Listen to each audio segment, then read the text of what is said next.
This is the Branding Business School Podcast, the go-to business and marketing podcast for ambitious women looking to start and scale profitable businesses. Learn from your host, Victoria Marcoullier, how to build a powerhouse brand in this online era without sacrificing your sanity or misplacing your priorities. We support the dreamers and the disruptors and are showing up weekly to teach you practical advice on what it takes to become the go-to in your industry. Operating an online business as a female entrepreneur looks different these days, and thanks to us, so does business school. Welcome to the Branding Business School Podcast.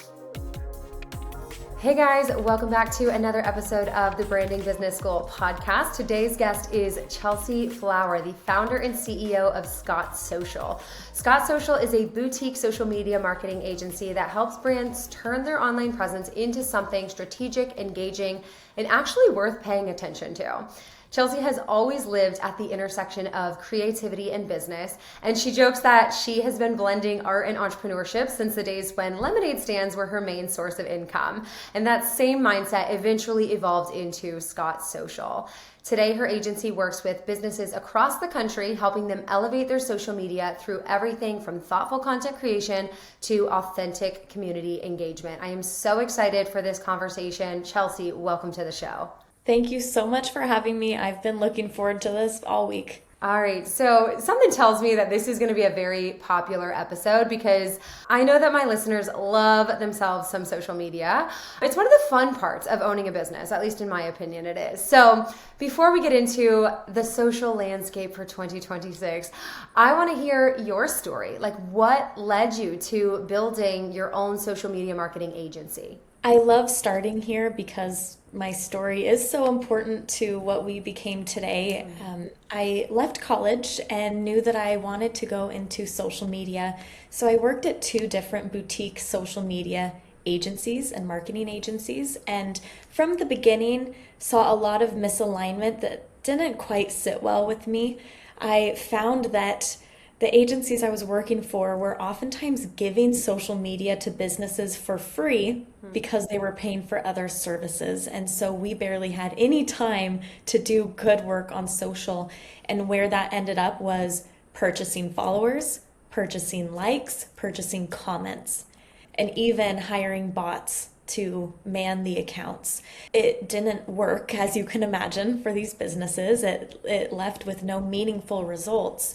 And the whole time I kept thinking like, gosh, is this really what I signed up for? This isn't what I thought it would be. Meanwhile, my dad has always been a small business owner. He's a home builder. And around the time that I was at these agencies, he had a really serious injury on the job site. He fell 2 stories onto concrete onto his head. My mom heard him hit the ground and ran over. He had blood just all around him and he wasn't breathing. His heart had stopped. She started screaming for help. And there happened to be one restaurant next door. There was one table full and it was off-duty firefighters. So they ran over, walked my mom through giving him CPR and got him on a helicopter to the hospital. Wow. So this was a really difficult time for our family, and I saw what goes into owning a small business. So much so my dad almost lost his life for his. I know that other small business owners, you put so much care and time into this business. So then in my job, to be essentially taking advantage of business owners and not giving them our best, it was just this really uncomfortable misalignment that I couldn't shake. And so even though I was very young at the time, I knew that I could and should be doing something better and more meaningful. And so I started Scott Social. You mentioned how like at the jobs that you were working prior to starting your agency, they were purchasing likes and comments and followers. Is that still going on in 2026? Not as often because, as you can imagine, Meta does not like that. It's not good for the health of these platforms. So a lot of accounts will get shut down for doing that. Okay. But I still see business owners purchasing followers all the time. Okay, and we're going to get into vanity metrics in a little bit. I don't want to get ahead of myself. Well, I love that your story started with something so personal.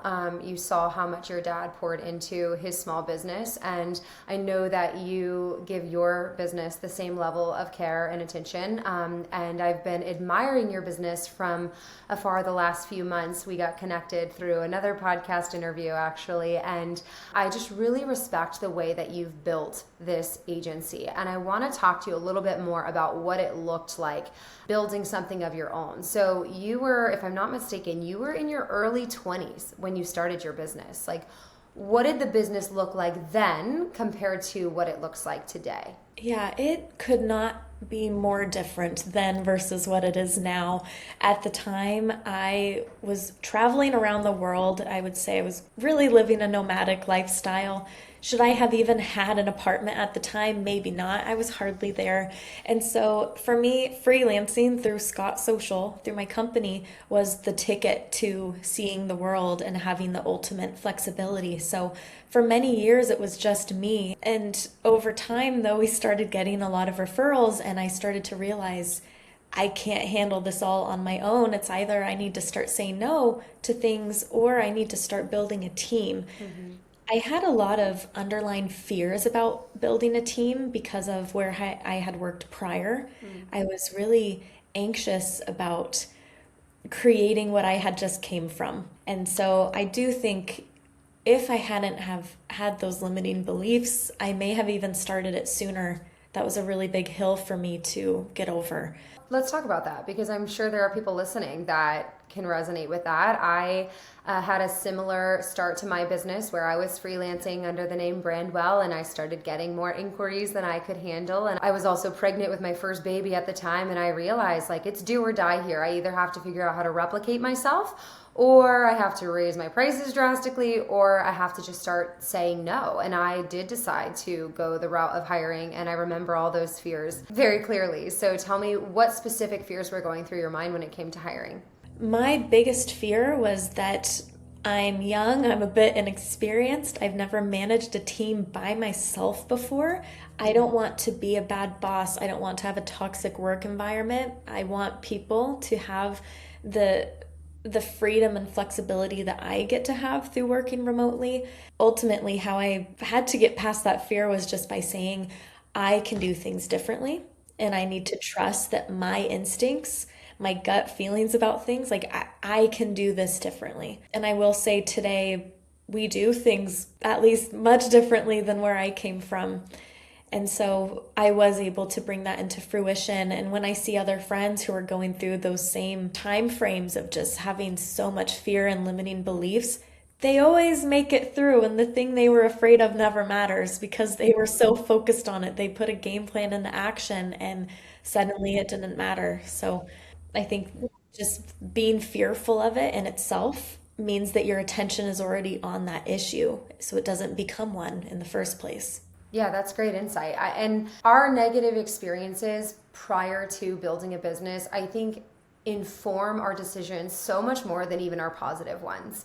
I worked for a marketing agency for 4 years before I started Brandwell, and there were plenty of wonderful things that I took away from that job, and I owe credit where credit is due. I learned my hard skills at that job that have made Brandwell what it is.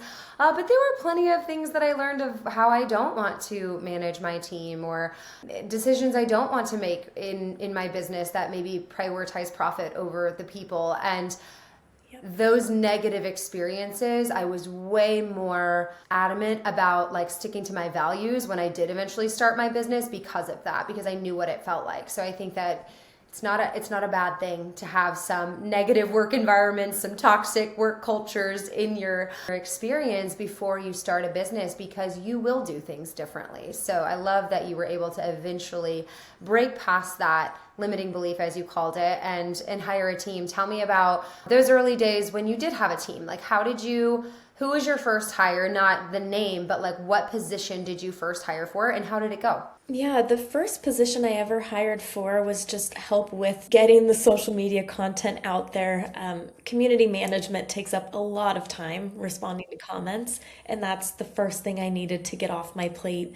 But even making sure that the posts go up, help with copywriting, that's really what the first hire looked like. But even still, it was myself, a freelancer, managing freelancers. So we still didn't have a team feel at that point. And it was, again, the fear of I don't want to have a culture and a team, and because what if I mess it up? For me, my first full-time employee that I hired stands out to me the most.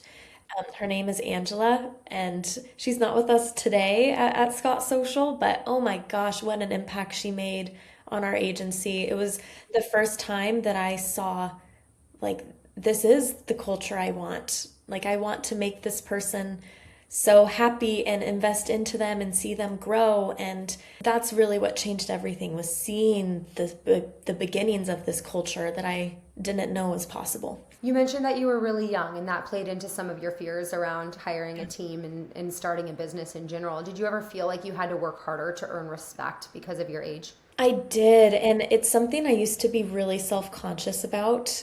I did not feel trusted. I did not feel respected. I remember sometimes on sales calls, people would ask how old I was, and that always so like offensive.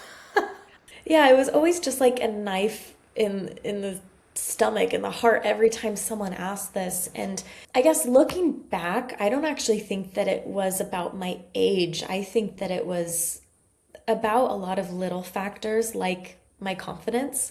I wasn't as confident at the time, and so I didn't carry myself with confidence on calls, and so I'm sure that did lessen trust. We didn't have case studies to show that we can do what I'm saying we can do. You know, there's so many things that I think we have earned with time that have now given us so much trust and respect in the industry. And so in a way, some of it I do think was just the growing pains of starting a business and being new in my career. And I'm happy that I kept going, even though I didn't feel like I was trusted. I love this conversation about age, because this is a topic that I've actually spent a lot of time thinking about in the last few months. I'm 33.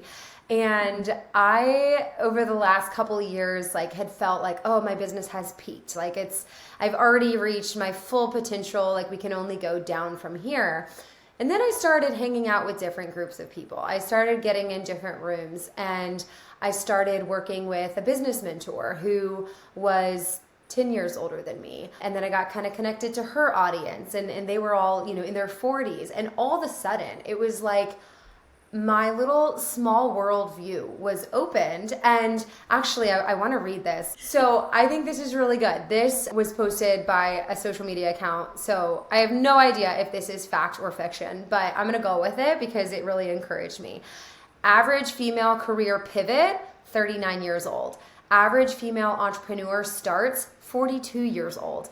Average female millionaire, 49 years old. Women's creative peak, this is interesting, between 45 and 55. So when I started to realize this, and that actually felt very true of a lot of the women that I was surrounding myself with, the ones that have the 7-figure businesses, most of them are in their 40s. Of course, there's some exceptions to that rule, and there's some, phenomenal business owners in their early 20s that have built multi-million-dollar companies.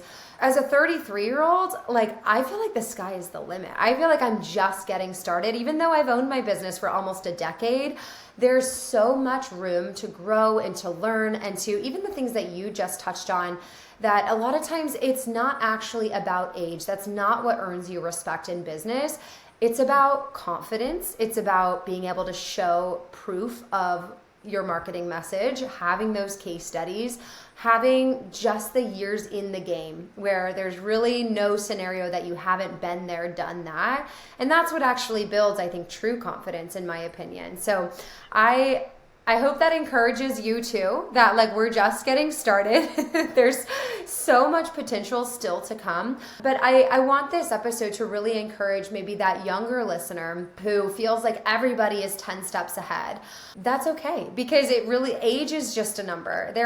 Even at Brandwell, we do a lot of rebrands. So we work with a lot of women who are going through what we call their second act.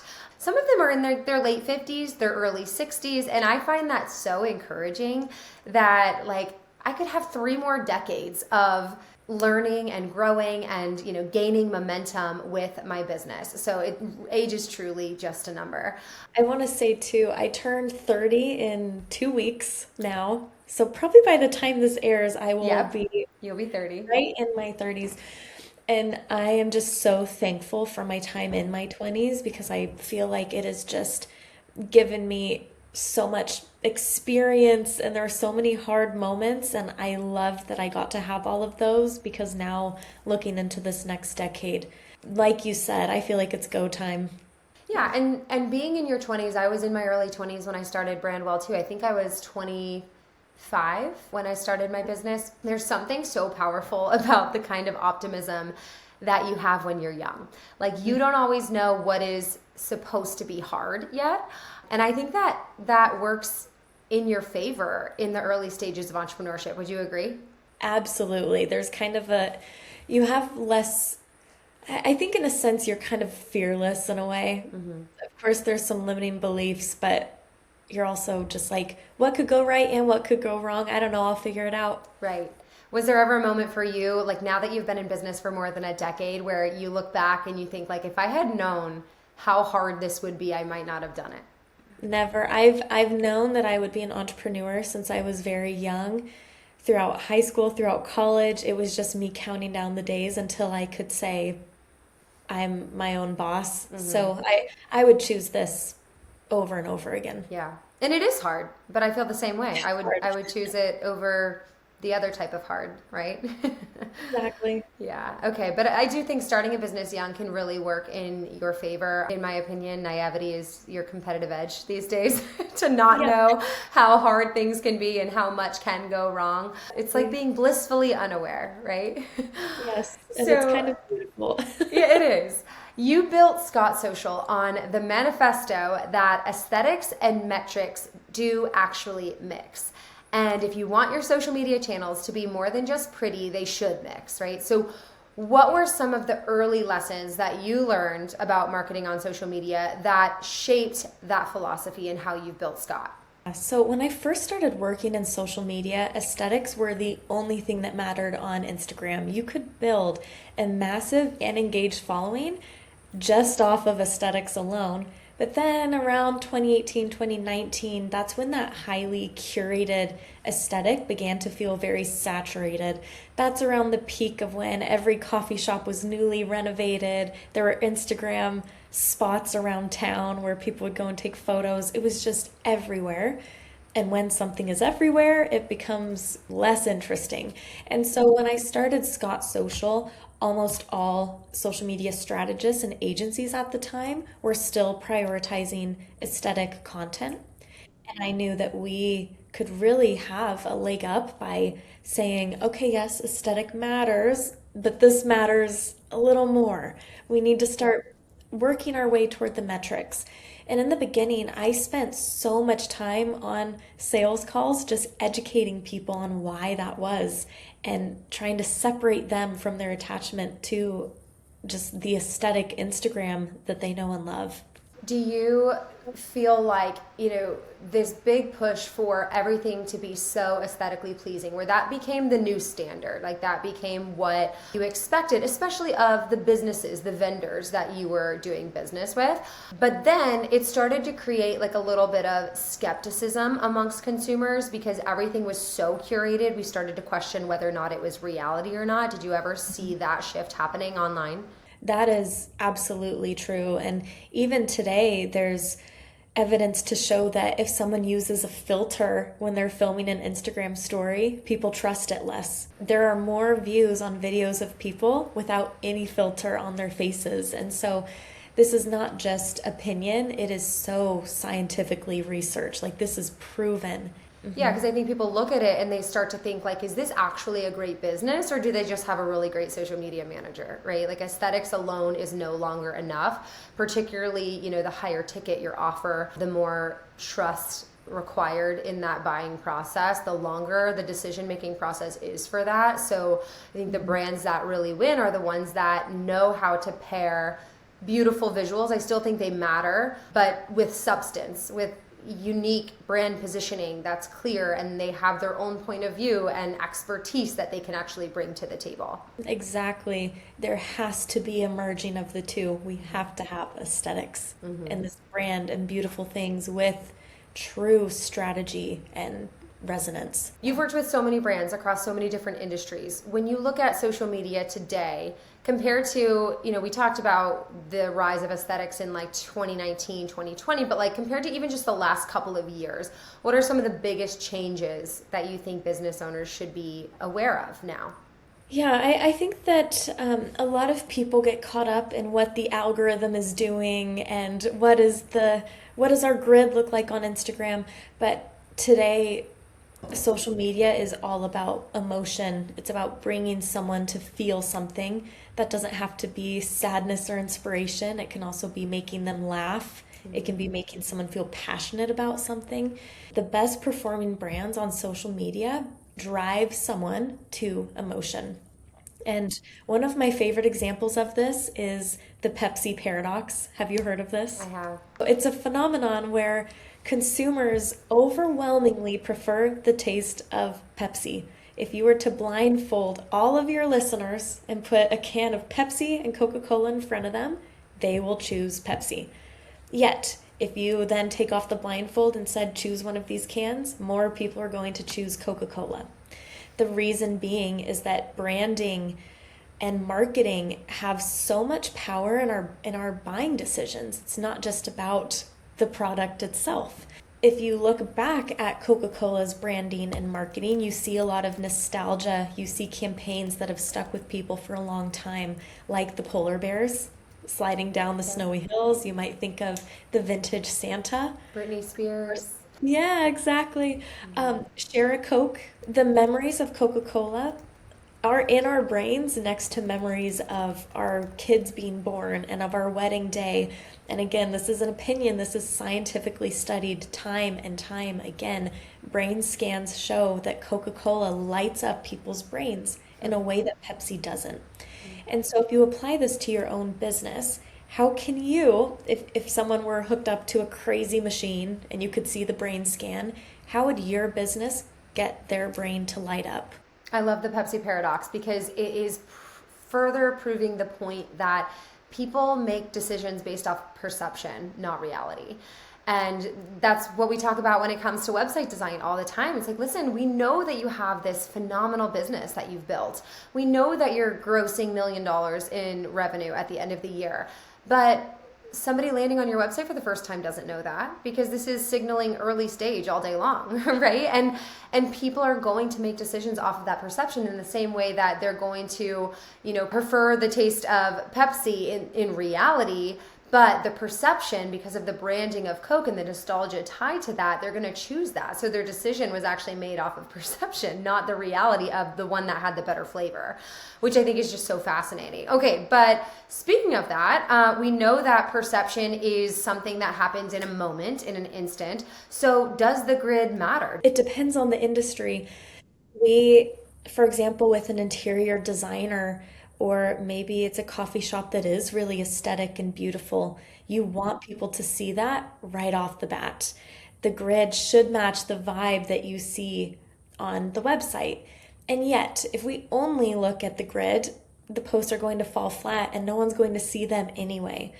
So that's why we're always combining the two together. One of our favorite strategies to use is when you post a reel, you can choose any image to be that cover photo. And that is how you can make a beautiful grid. Maybe you can post the aesthetic images that aren't as engaging, right, as the cover photo. And now you can accomplish both at the same time. Yeah, I agree with that. I was actually having this conversation with a girlfriend the other day. She's a photographer and she loves content creation just from a creative side. She's got 4 little kids and she just really enjoys making relatable, like, mom content and entrepreneur content. And she was DMing me back and forth about, like, I'm a photographer. I feel like I need to protect my grid, but I also just love being real and relatable.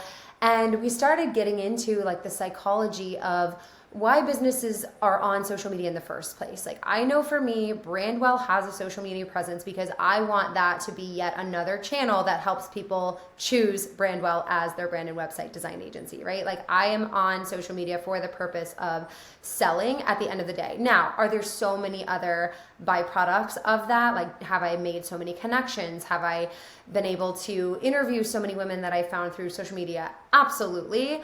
But like, if you told me I would never get a sale from Instagram again, like, I would stop posting altogether, okay? Because it's just, my time would not be valuable there. So because of that though, like, if your end game is to sell more of your service, then I do think it should be, you should have strategy going into how you use social media, right? So we have a very robust strategy of how we show up, of, you know, how are we building our authority so that they trust us, that we know what we're talking about? How are we sharing our opinions so that they know how we're different from the other web design agency? How are we showing off our work so that they can see the type of clients that we work with and kind of like the vibe of working with Brandwell? Like, that all goes into our strategy. But for my friend, like, she is, you know, a photographer. People are choosing her not necessarily from her editing style, but because they love her, you know? And so I felt, and I'm curious to hear your opinion on this, Chelsea, but like, I would say that the grid maybe matters a little bit less in that regard. Like, you've got your pin carousel of your best photography work at the top of your grid, but then you just have a ton of relatable content about yourself and, you know, the type of people that you surround yourself with. I feel like for me, if her end game is to, which I know her end game, it's truly just to scratch a creative itch, so all the more freedom and flexibility that gives her. But even if it were to book more photo sessions, she's selling herself, right? Not like a brand style guide like me, where we're going to teach you how to use these things consistently and line spacing, where that holds me to a higher standard, I think, in how we go about curating our grid, because it's part of the offer that we give to our clients. So what are your thoughts on all that? Yeah, I couldn't agree more. People are choosing to book your photographer friend because of the experience you get when booking this photographer. Mm-hmm. And for her, I would even say having a close friend story that she can put all clients and prospective clients on would be great to even further that connection. If she was at the crossroads of realizing, like, gosh, my grid really doesn't look good and you can't see my portfolio, again, you can always put on cover photos, or you can have the Reels tab be more of those funny, relatable moments, and then keep your main grid for more of the photography examples. So there are some creative workarounds to where you can still focus on the high performing, relatable content, but still make it beautiful. There comes a point in business where your offer being really good is expected. Like, that is not a differentiator anymore. If your offer has competition, branding becomes the deciding factor. And branding is all about shaping perception. When somebody lands on your website, their brain is deciding in a matter of seconds whether or not they trust you, whether or not they feel like this is for them, and whether or not they think it's worth the price point. Your brand and website are going to answer those questions long before you ever get the chance to. And at Brandwell Designs, we make sure that your brand is answering those questions correctly and priming your audience for the sale. Through strategic branding and Squarespace website design, we develop brands that showcase just how good you really are. Every detail is intentional. Every decision that we make is strategic. And the result is a brand that positions you as the obvious choice for your ideal clients before the first conversation even happens. If your current brand or website is no longer matching the level that you're operating at today, go to brandwelldesigns.com and set up a free discovery call. Okay, we talked about purchasing followers. We talked about vanity metrics. If followers and likes are not what actually grow a business, which we know they're not, why are we still so obsessed with them? Like, is that something that the platforms are actually rewarding behind the scenes, or are we all just chasing these vanity metrics that don't matter nearly as much as we think they do? It's the second option. It's we're chasing this and it doesn't matter as much as we think. Mm-hmm. If you have a lot of followers but they're not engaging in your content, that's saying to Instagram and Meta is that the content you're creating isn't resonant. So it's actually maybe impacting your account negatively. At the same time, though, followers can grow a business, but only if they're the right ones. And so I do understand why people are looking at that number, because we do want to see that your audience is growing. We want to know that your business is reaching more and more people, but it only matters if they're the right ones. A great example of this is going viral. If, let's say, there's a coffee shop in Portland, Oregon that goes viral, they only have one location. Well, that's fun. It's probably really exciting for whoever made that post. It's fun to go viral. But how many customers are they going to get from that viral post? If, let's say, only 2% of the viewers are from Portland and they reach 2 million people. So we just have to think about who are the followers? Who is leaving comments? Are these our customers? Are we pushing them further down the funnel with every interaction? And if so, you can look at your follower growth and say, wow, we're doing something, this is good. But if you can look at your follower growth and say, oh, we're a coffee shop in Portland and we just got a bunch of followers from Nashville. Okay, that's not good. This is not meaningful growth. We need to pivot the strategy. Yeah, and especially as your brand is niching down and really carving out its own lane in your market, which is the type of clientele that we're typically working with. Their business is more established and they're working to hone in and go deeper with a few as opposed to wider with many. And this is why our social media strategy has looked different than a lot of other people's social strategy over the years, but we are very selective with who we work with at Brandwell. Like, we don't book hundreds of projects a month. We book a few projects a month. A post going viral doesn't do much for us because we're going to have to vet them anyways. So even if they, like our stuff, now you can talk about maybe the credibility boost that it is when somebody looks at your account and they're like, oh, 10,000 followers, right? Perception, again, everything comes back to perception. So I'm not saying that follower count doesn't matter at all, but in terms of the bottom line of your business, it matters way less.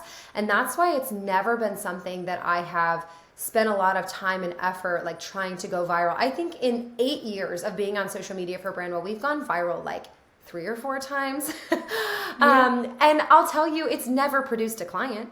The posts that are getting 20 likes and 2 shares, those are the ones that end up getting us a new client, right? Because it's more trust building, right? As opposed to just like, oh, I relate to that. I'm gonna like that and follow them. So I just think that's a good reminder for a lot of people that spend so much of their day thinking about their social strategy, posting on social media, trying to go viral, and they spend less of their time in a given work week focused on other more evergreen strategies or things that will actually help you get in front of the right people. Or even commenting on the stories and posts from your clients and your customers, right? Time might be better spent doing that instead of making a post on a certain day. And so we just have to remember why social media exists. We use social media every day to be entertained and to connect with our friends and family. So how can we entertain, again, bringing people to emotion, and how can we then connect with them on a person-to-person basis? Yeah. And if we can do those 2 things, it will transform a social media presence. Let's talk about quality over quantity. So tell me why that is your approach at Scott Social. Yes, when people focus on quantity, it builds trust, it drives higher engagement, and typically it will also increase conversions because everything rises, right? The quality, the resonance rises. Whereas if we're posting more often and things become more low effort, high volume, that oftentimes reduces audience interest. And so we find that low effort content just doesn't land with people. It doesn't resonate. And so people are spinning their tires, trying to create posts every single day or even multiple times a day and reaching no one. Whereas if you think of an account like Humans of New York, they post a few stories per month. And when they post, people stop. They stop what they're doing and they read. Oftentimes Humans of New York, he'll interview people in the streets and he'll post 15 times at once, and every single post is part of the story. So you stop what you're doing and you read for 30 minutes, all 15 posts, and then you don't see him again for weeks until the next time he posts. That is quality over quantity. And you're training your audience, like what you just described with the Humans of New York account. I read a book recently called Primal Branding. It's not a new book, but you can look it up. It's excellent. And it talks about, we all have this like primal code, and this works for businesses, but you have like your creed, you have the origin story, the founder, and you have rituals. And the rituals are the things that you do repeatedly at your business that train your audience to, they can expect that from you. And so it sounds like, whether it was intentional or not, although I'm going to guess that it was, this is a brand ritual for that account, and they've not trained their audience to expect something every day, where now we take it for granted because, oh, it's just another post from Brandwell, right? But rather knowing, no, when they show up, it is meaningful. It is a story. It is something that I'm going to want to engage with. Like, that is training the mindset and the psyche of your followers about something. It's saying something about your brand. So I think that that's like a really great example that you just shared. And I'm always trying to think, like, what are our brand rituals? What are some little things that we can do repeatedly that invite people into our brand culture and make them feel at home, make them feel known and loved? Because we all have rituals. In the book, it talks about just living in America. Like, we have the rituals of fireworks on the 4th of July, right? Or having watermelon by the pool on Labor Day. Like, we have these little brand rituals that it unites us as people. Even though we might live on opposite sides of the country, we feel united and connected to people over these rituals. And that's the point, for business owners to incorporate rituals into their rhythms, because it eventually unites your audience to your brand, and it makes them feel like they're part of a community, which is really important when it comes to business and building trust. I could not agree with you more. There are some brands, let's say meme accounts, or like your friend who's a photographer, she's probably posting funny, relatable content often. And in those cases, it makes sense.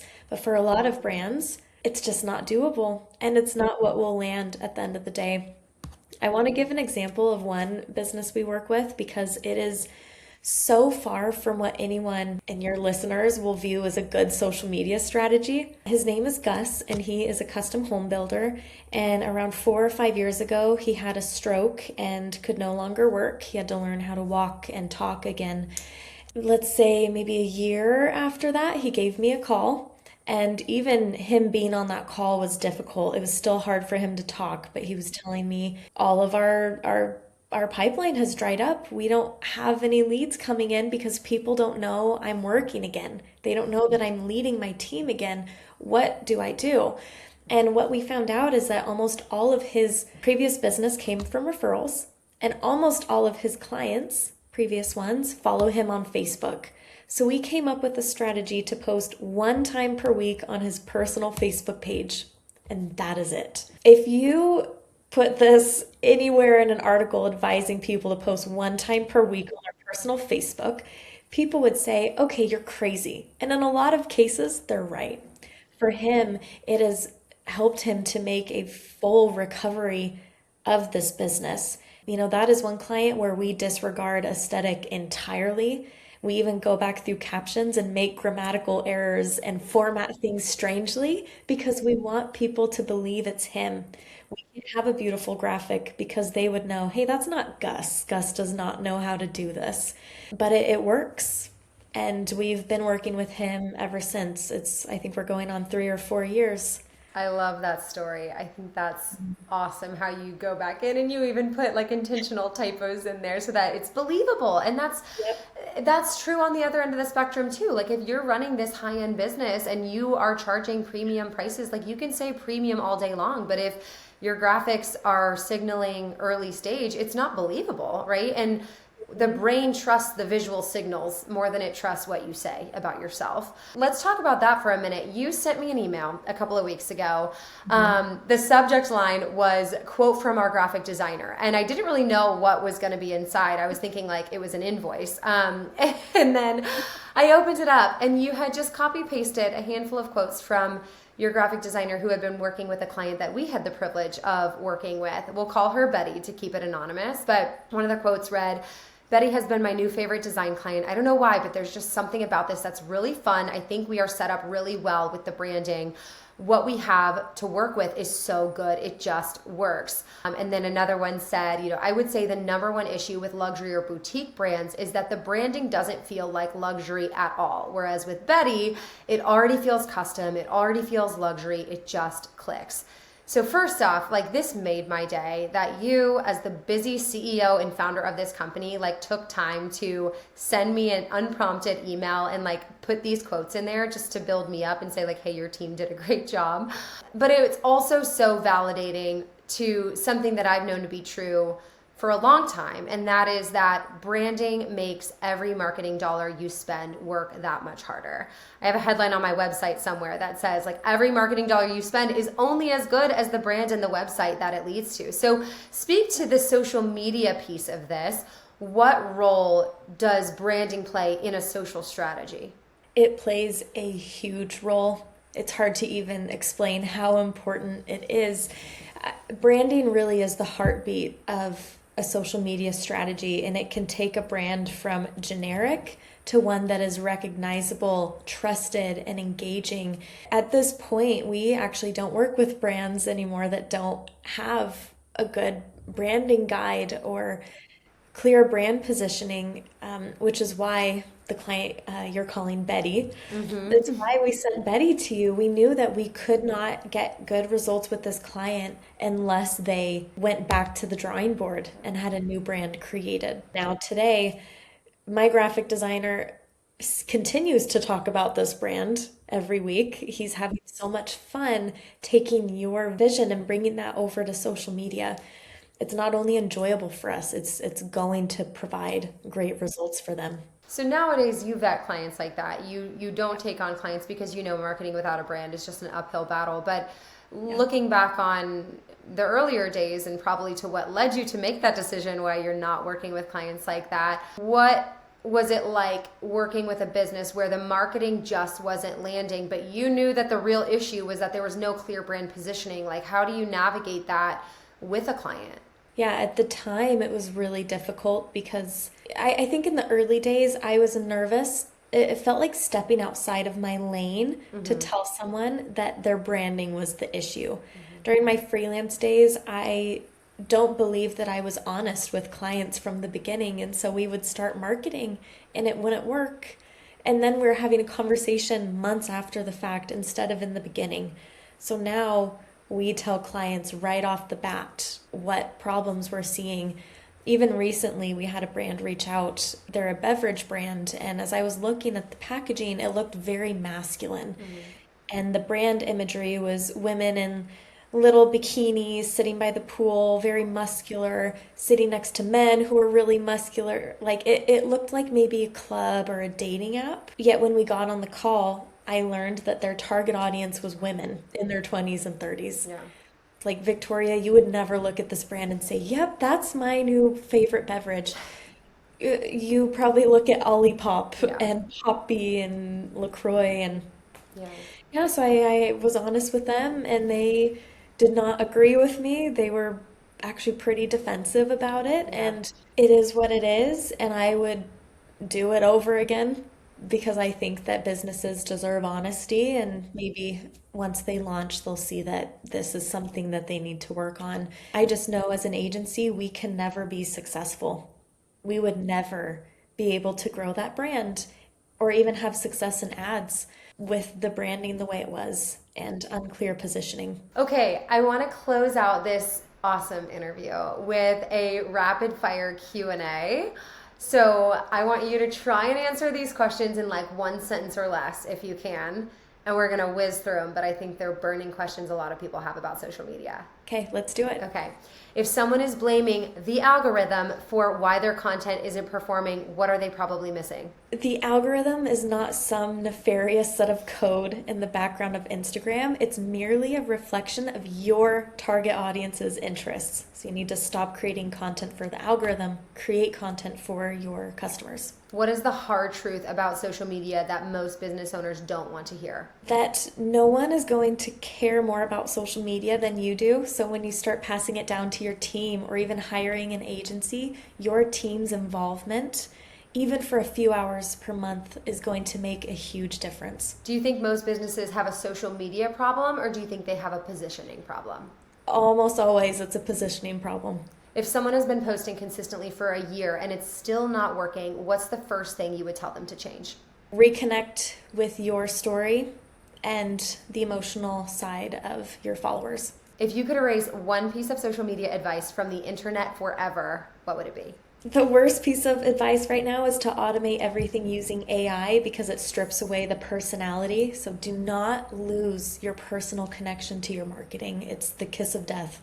The pendulum is going to swing back. We have gone so full force into AI that everyone is starting to see the ways in which it's failing us. And that's a good thing. I think we're learning this quickly.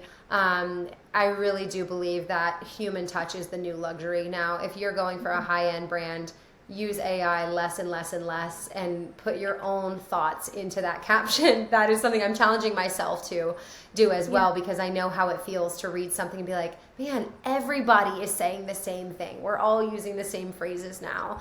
Exactly. And if you are completely pro AI right now, I challenge you, next time you see a brand video that was created by AI that's targeting a 20-30s audience, look at the comments, and that will tell you how people feel about it. Yeah, the video AI is freaky. I've never gotten into that. Me and chat are friends, like I'll get the occasional help with a caption, but video AI is next level. It's scary. Or AI generated songs people are pretty upset about. Yeah. It's having a negative impact for sure. Yeah, well, hopefully the sooner we all wake up to it, the sooner we come back to ourselves and realize that we actually do have unique and original thoughts that are worth sharing. Exactly. Okay, well, Chelsea, this has been such a wonderful conversation. Thank you so much for coming on the show. Where can people go to learn more about your agency? Yeah, you can find us on Instagram at Scott Social Marketing. That is the best place to connect with us. You'll get to see me, you'll get to see the team, you'll get to see what we're up to in a day today, and we would love to meet you there. Awesome. Thanks, Chelsea. Okay, thank you. Thanks for tuning in to the Branding Business School podcast. If you're looking to take your business to the next level, subscribe to the podcast, and we'll continue to cheer you on week after week by giving you practical advice on how to build your brand. For show notes or to learn more about what we covered in today's episode, head to thebrandingbusinessschool.com/podcast. And remember, you don't need an MBA to be the CEO.